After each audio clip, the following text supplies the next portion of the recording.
धरने पे बैठे हैं, जी। क्या कारण है?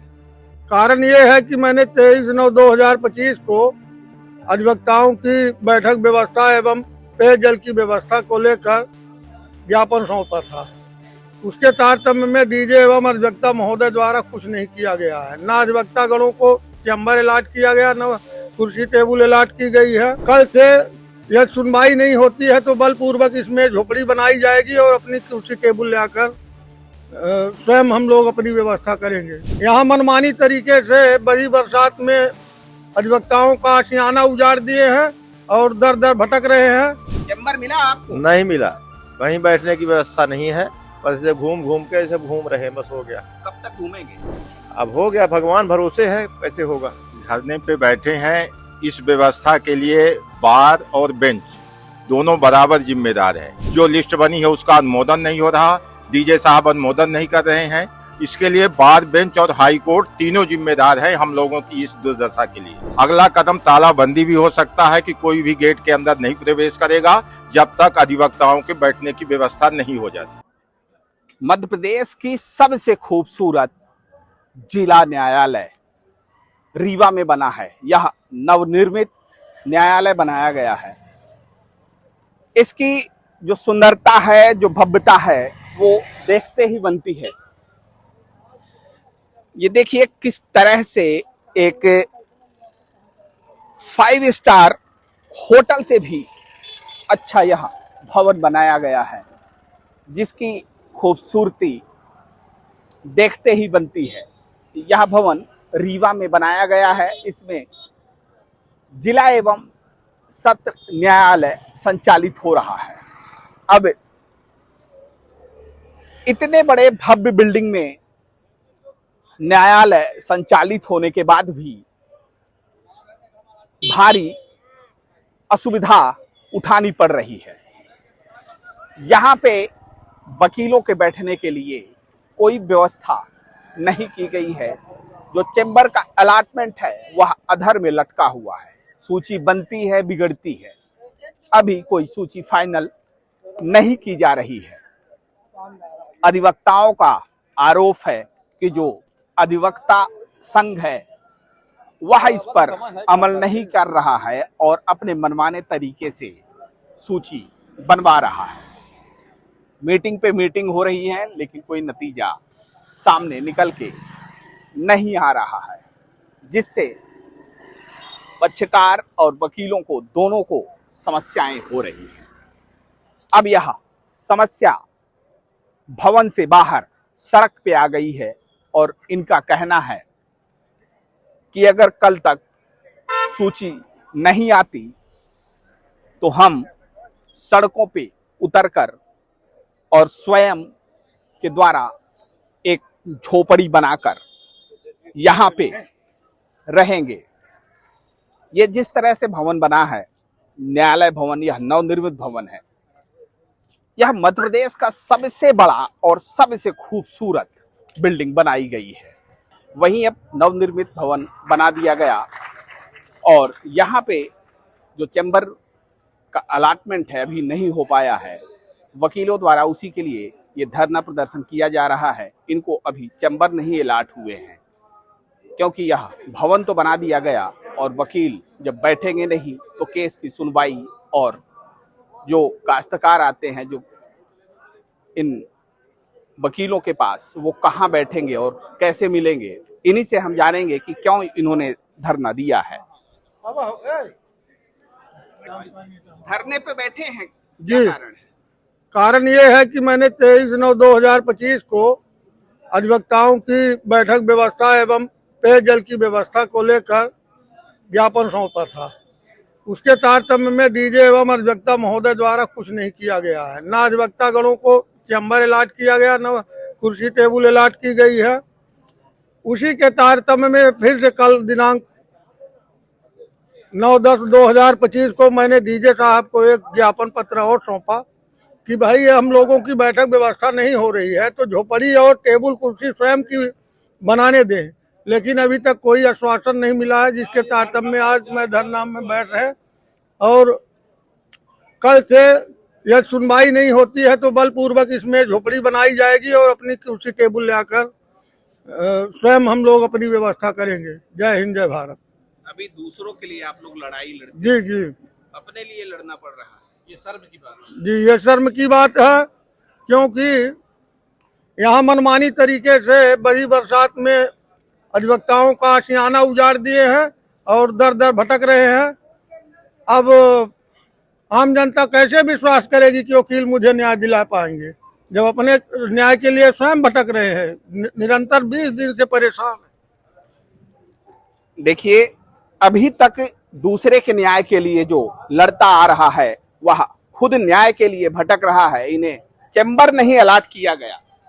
चैम्बर मिला आपको? नहीं मिला, कहीं बैठने की व्यवस्था नहीं है, बस ऐसे घूम घूम के ऐसे घूम रहे हैं, बस हो गया। कब तक घूमेंगे? अब जब तक घूमेंगे, जब तक व्यवस्था नहीं बनेगी, जब तक संघ कोई मिलता नहीं, कहीं नहीं मिलते हैं, क्या कहेंगे, कोई नहीं मिलता है। तो कैसे होगा? अब हो गया, भगवान भरोसे है, कैसे होगा। धरने पे आप लोग बैठे हुए हैं। धरने पे बैठे हैं, इस व्यवस्था के लिए बार और बेंच दोनों बराबर जिम्मेदार है। उनकी कारण ही ये व्यवस्था चरमराई है। जल्दबाजी में यहाँ आ गए हैं, अभी नहीं आना चाहिए था, इसलिए कि पहले व्यवस्था हो जाती बैठने की, चैम्बर नियम से अलॉट हो जाते। ये व्यवस्था नहीं हुई और आनंद फानन में अपना नाम लिखवाने के लिए जल्दी में श्रेय लेने के लिए यहाँ कोर्ट आ गई है और अधिवक्ता दर दर भटक रहा है। आज वो जिस तरह अब से दूसरों को न्याय देता था, आज अपने न्याय के लिए भटक रहे हैं। उसी क्रम के कारण आज हम सब लोग यहाँ पे बैठे हुए। किसके द्वारा ऐसा किया गया? जल्दबाजी? ये बार और बेंच दोनों इसके लिए जिम्मेदार है, यहाँ तक कि हाई कोर्ट भी जिम्मेदार है। जो लिस्ट बनी है उसका अनुमोदन नहीं हो रहा, डीजे साहब अनुमोदन नहीं कर रहे हैं। इसके लिए बार बेंच और हाई कोर्ट तीनों जिम्मेदार है हम लोगों की इस दुर्दशा के लिए। मतलब आपका कहना है कि आनंद फानन में यहाँ आ गए हैं, अभी कोई व्यवस्था नहीं थी तो यहाँ नहीं आना चाहिए था। अभी 1-2 माह कोर्ट वहीं रहती, पूरी व्यवस्था बन जाती, तब यहाँ कोर्ट लानी थी। जल्दबाजी में श्रेय लेने के लिए कि हमारे सामने कोर्ट यहाँ आ गए हैं और हम लोग दर दर भटक रहे हैं। कब तक बैठे रहेंगे आप? ये जब तक व्यवस्था सुदृढ़ नहीं हो जाती है। अभी हम लोग शांतिपूर्ण कर रहे हैं और यदि नहीं होता तो कड़ा कदम उठाएंगे, जिससे बार और बेंच इससे चेते और निर्णय ले। अगला कदम क्या होगा? अगला कदम तालाबंदी भी हो सकता है कि कोई भी गेट के अंदर नहीं प्रवेश करेगा जब तक अधिवक्ताओं के बैठने की व्यवस्था नहीं हो जाती। धरना प्रदर्शन का मुख्य कारण ये है कि जो इतनी बड़ी आप बिल्डिंग देख रहे हैं, लगभग 100 करोड़ की बिल्डिंग बनी होगी, 5 स्टार होटल के जैसे दिख रहा है बाहर से, लेकिन ये बाहर से कुछ दिखता है, अंदर से कुछ और दिखता है। अब हम लोग को बैठने की व्यवस्था नहीं है। अब जब बैठने की व्यवस्था नहीं है, अब वकील है, काम तो करना पड़ेगा। काम नहीं करेंगे तो पक्षकारों का नुकसान होगा। तो पक्षकारों के हितों में काम करने के लिए हम लोग धरने पे बैठे हैं। कहीं भी बैठ के काम, हमको आवेदन भी लिखना है तो कहीं पे एक सीट बैठेंगे, पेन कॉपी होगी, वहाँ पे फाइल होगी, उसके साथ लिखना पढ़ना होगा। और हम कहाँ बैठे? अब जब कहाँ बैठे की व्यवस्था आज 6 महीने पहले से चल रहा था कि कोर्ट यहाँ शिफ्ट होनी है। यदि व्यवस्था आप लोग की नहीं बनी थी तो कोर्ट शिफ्ट नहीं करना था, और आप लोगों ने कोर्ट तो शिफ्ट कर दिया। अब वकील कहाँ जाएंगे? तो अब हम लोग ये कर लिए हैं, आंदोलन करेंगे। यदि नहीं होता है हफ्ते भर के अंदर तो ये जो घास वास दिख रहा है इसको काट के हम लोग सब यहीं बैठेंगे, यहीं पे झोपड़ी बनाएंगे और यहीं पे कार्य करेंगे। शुक्ला, पूर्व उपाध्यक्ष, जिला अधिवक्ता संघ रीवा। हम लोगों ने 27 तारीख को डीजे से मिला कि भाई वहाँ 29 तारीख से कोर्ट शिफ्ट होने वाली है, क्या व्यवस्था है। हमारे अधिवक्ता संघ के अध्यक्ष ने कहा कि वहाँ बिल व्यवस्था है, वहाँ से 29 तारीख को शिफ्टिंग होनी है। डीजे साहब ने भी कहा कि 29 तारीख को वहाँ शिफ्टिंग होनी है, वहाँ बिल व्यवस्था है। और यहाँ ना पक्षकार को ना प्रकरण की तैयारी करने के लिए यहाँ अधिवक्ता दर दर भटक रहा है, ना कहीं बैठने की जगह है। बार बिल्डिंग में ताला बंद कर दिया गया है। सर्विस बिल्डिंग में अधिवक्ताओं को बैठने के लिए 3rd और 4th में दिया गया है। अब लिफ्ट भी बंद है। जो अधिवक्ता मतलब ऊपर चढ़ नहीं सकता, उनके लिए परेशानी है। न वो प्रकरण की तैयारी कर पा रहा है, न न्यायालय में अपना प्रकरण की न्यायालयीन प्रक्रिया में अपना सहयोग कर रहा है। तो अधिवक्ता एकदम रोड पर आ गए हैं और अधिवक्ताओं के ना तो बैठे, देखिए यहाँ से वहाँ तक, पूर्व से पश्चिम तक तमाम अधिवक्ता जमीन में बैठे हुए हैं। सुविधाएं कुछ नहीं है। हम लोग कल 2 बजे मीटिंग कर रहे हैं। समस्त अधिवक्ता एकत्रित होकर के अपनी राय एकत्रित करेंगे और जो इनकी नीति बनी है उसमें लोटो खसोटो वाली नीति है, उसमें 2.5 लाख से 5-5, 6-6 लाख रुपए वसूले गए हैं। 6500 की टेबल कुर्सी को जो अधिवक्ताओं से, और 65 रुपए अवैध रूप से। अब 6500 रुपए अधिवक्ताओं से 65 रुपए लिया गया टेबल कुर्सी का, जो उसकी कीमत मुश्किल मार्केट में 35 से 40 मतलब 4-5 हजार रुपए के अंदर होगी। अब 65 रुपए लिया गया, इतनी मतलब कमजोर कुर्सी टेबल है और वो भी व्यवस्थित नहीं है। और यहाँ कर दिया कि पूर्ण व्यवस्था हो गई है और वहाँ से कार सुचारू रूप से चलेंगे। अधिवक्ता काम नहीं कर पा रहा है, दर दर भटक रहा है। अब यहाँ तहसील वहाँ है, SDM कोर्ट वहाँ है, फैमिली कोर्ट वहाँ है, रेवेन्यू वहाँ है, कमिश्नरी वहाँ है और यहाँ एक प्रकरण है, लेकिन वहाँ से अधिवक्ता सब यहाँ आ गए हैं और देखिए कोई काम नहीं कर पा रहे हैं। न पक्षकार ढूंढ पा रहे हैं अधिवक्ता को, न अधिवक्ता पक्षकार को ढूंढ पा रहा है। और डीजे साहब ने कहा था कि 11 तारीख तक हम कोई कार मतलब बेल है वो कुछ है उसमें ज्यादा वो नहीं करेंगे, लेकिन फिर भी वो कर रहे हैं, पूरी कार्रवाई कठोर कर रहे हैं। अधिवक्ता अगर एफआईआर नहीं होता है तो तुरंत कार्रवाई करते हैं। मुलजिम अगर नहीं आ पा रहा है उसको गिरफ्तारी वारंट जारी हो रहा है। धरने पे आप लोग बैठे हैं, क्या कारण है? देखिए, धरने में ये अधिवक्ता संघ में सदस्य बहुत लोग हैं और हर अधिवक्ता एक बुद्धिजीवी व्यक्ति है। हर व्यक्ति अपना अपना आक्रोश अपने अपने विवेक से व्यक्त कर रहे हैं। अब आप देख रहे हैं यहाँ जितने अधिवक्ता हैं, ये न्यायालय परिसर कम लग रहा है महाकुंभ प्रयागराज का मेला दिख रहा है। आप देखें कि चारों तरफ यहाँ से झाड़ियों से लेकर उधर झाड़ियों तक ये अधिवक्ता एक बड़ा सम्मानित पेशा है। अधिवक्ता एक बहुत बुद्धिजीवी है। जब उसके अहम में चोट लगती है तब तकलीफ होता है। ये सब हम लोग देख रहे हैं। सारे मुकदमे 20-20 मुकदमे लगे हैं डायरी में, फाइलें गाड़ी में रखे हैं। कहीं फाइल रखने की जगह फाइल नहीं रख सकते हैं, कोई प्रकरण तैयार नहीं कर सकते हैं, कोई वहाँ से आर्गूमेंट तैयार नहीं कर सकते हैं। ऐसे में अब इनके मन में आए भाई नहीं कोई सुन रहा है तो गांधीवादी तरीका अपनाया कुछ लोगों ने। गांधीवादी तरीका अपनाया कि भाई धरना देते हैं तब साथ ध्यान दिया जाए। अब ध्यान देने के यहाँ के मुखिया माननीय डीजे महोदय हैं। अब डीजे महोदय के पास भी सारी चीज़ें आ गई, हाई कोर्ट से आ गया, स्टेट बार से आ गया, यहाँ व्यवस्था की जाए। यहाँ के जो अध्यक्ष महोदय हैं उन्होंने इतनी अमितता की थी कि जो बार एसोसिएशन का चैम्बर में है, बिना अधिकारिता के जिनको नहीं अधिकार है, जो व्यवसाय पेशे में वकालत में नहीं है, कोई व्यवसायी है, कोई ट्रक ऑनर है, कोई ठेकेदार है, उनको चैम्बर जाके दिए। कोई विधानसभा में नेता हैं कई वर्षों से नहीं आ रहे हैं उनको दिए, कुछ मरे हुए हैं उनको भी दिए हैं। ये सारी नियमितता देखते हुए स्टेट बार के रजिस्ट्रार ने देखा कि गलत है तो उन्होंने सारी नियमितताओं को उनके सूची को निरस्त कर दिया। बाद में वो छुपाते हुए कहा कि हमने तो सूची जारी नहीं की है, जबकि सूची जारी किया। सूची में एक लिस्ट आई थी ना, सब एक लिस्ट नहीं आई, उसमें उन्होंने 3 बार संशोधन किया और तीनों संशोधन फेल हो गए। परसों शाम को मीटिंग हुई डीजे साहब के यहाँ 6 बजे। स्टेट बार रजिस्ट्रेशन से आया, हाई कोर्ट रजिस्ट्रार ने भेजा कि आप अधिवक्ताओं की आपत्ति लीजिए। अधिवक्ताओं की आपत्ति लेने के बाद अधिवक्ताओं की सबकी आपत्ति लीजिए और आपत्ति में हर अधिवक्ता का क्या कथन है, क्या रोष है, ये सब उन्होंने लिया। और 7:30 बज गए थे पूरा उनको निर्णय करते हुए। 3 अधिवक्ताओं ने बहुत सारी दिया, विजय विक्रम सिंह उसने बहुत सारी दिया। जो जितना उन्होंने लिया है RTI के तहत लिया था। नगर निगम में जो चैम्बर थे उनको यहाँ अलॉटमेंट नहीं किया जा सकता है। इन तमाम जितनी नियमितताएं थी, 6500 रुपये जो कुर्सी टेबल ली गई उसमें भी सारी अनियमितताएं हैं।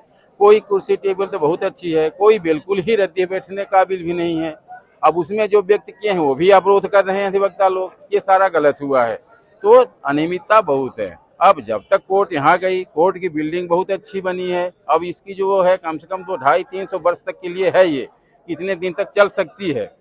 शहर से एकांत है, जगह काफ़ी है, साफ सुथरा है, चारों तरफ से रोड लिंक लगी हुई है और वहाँ की कोई दिक्कत नहीं। बस ये है कि अभी व्यवस्थाएं हैं, व्यवस्था सुधर जाए, अधिवक्ताओं को बैठने की सही व्यवस्था हो जाए, पक्षकारों को सुविधा हो जाए, नल हो जाए, जल हो जाए, हवा पानी हो जाए, यातायात सुविधा बन जाए। क्योंकि कुछ कोर्ट अभी वहीं हैं, कलेक्ट्रेट वहीं है, फोरम वहाँ है, फैमिली कोर्ट वहाँ है, इनमें बहुत सुविधाएं होंगी।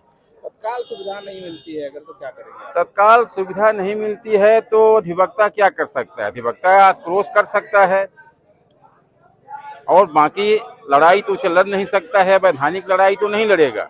अधिवक्ता जो लड़ेगा विधि सम्मत लड़ाई लड़ेगा, विधि के अनुकूल लड़ेगा, जो उसकी अधिकारिता है बौद्धिक रूप से। क्योंकि अधिवक्ता एक बुद्धिजीवी वर्ग है और समाज का सबसे बुद्धिजीवी है। तो अपने हिसाब से अगर नहीं सुविधा होती है तो उसमें सुधार आएंगे, संशोधन किया जाएगा, बार बार प्रस्ताव रखे जाएंगे। उन प्रस्ताव में डीजे महोदय ध्यान देंगे, डीजे महोदय कम देते हैं तो जाके स्टेट बार रजिस्ट्रार के यहाँ जाएंगे, हाई कोर्ट जाएंगे, वो ध्यान देंगे, क्योंकि मामला यहाँ सुप्रीम कोर्ट तक यहाँ का भेजा गया है। देखिए, इनका अधिवक्ताओं का कहना है कि यह जो फैसला लिया गया है ये जल्दबाजी में लिया गया है और ये बिना किसी प्री प्लान के यह निर्णय लिया गया है और इस कोर्ट का संचालन जो हो रहा है वह बहुत जल्दबाजी में किया गया है, क्योंकि यहाँ पर अधिवक्ताओं के बैठने के लिए जगह नहीं है, कोई चैम्बर अलाट नहीं हुआ। जब तक चैम्बर नहीं अलाट होता तब तक यहाँ पे कोर्ट का संचालन नहीं करना चाहिए। यह वैसे भी एक सामान्य सी बात है कि बैठने की जगह नहीं है और कोर्ट का संचालन कर दिया गया, तो किस तरह से यहाँ पे क्लाइंट भी आएंगे, वो कहाँ जाएंगे, वकीलों को कैसे ढूंढेंगे, यह तमाम उनको समस्या होगी। अब इनका कहना है कि अगर कोर्ट यह निर्णय नहीं लेती है, चैम्बर अलॉटमेंट नहीं करता है, सुविधाएं नहीं दी जाती हैं, तो हम तालाबंदी भी कर सकते हैं और खुद के बेंच और टेबल झोपड़पट्टी बना के यहाँ पे संचालन करेंगे और अपने केस की सुनवाई के लिए फाइल लगाएंगे। धानेन्द्र प्रताप सिंह, IBC 24, रीवा।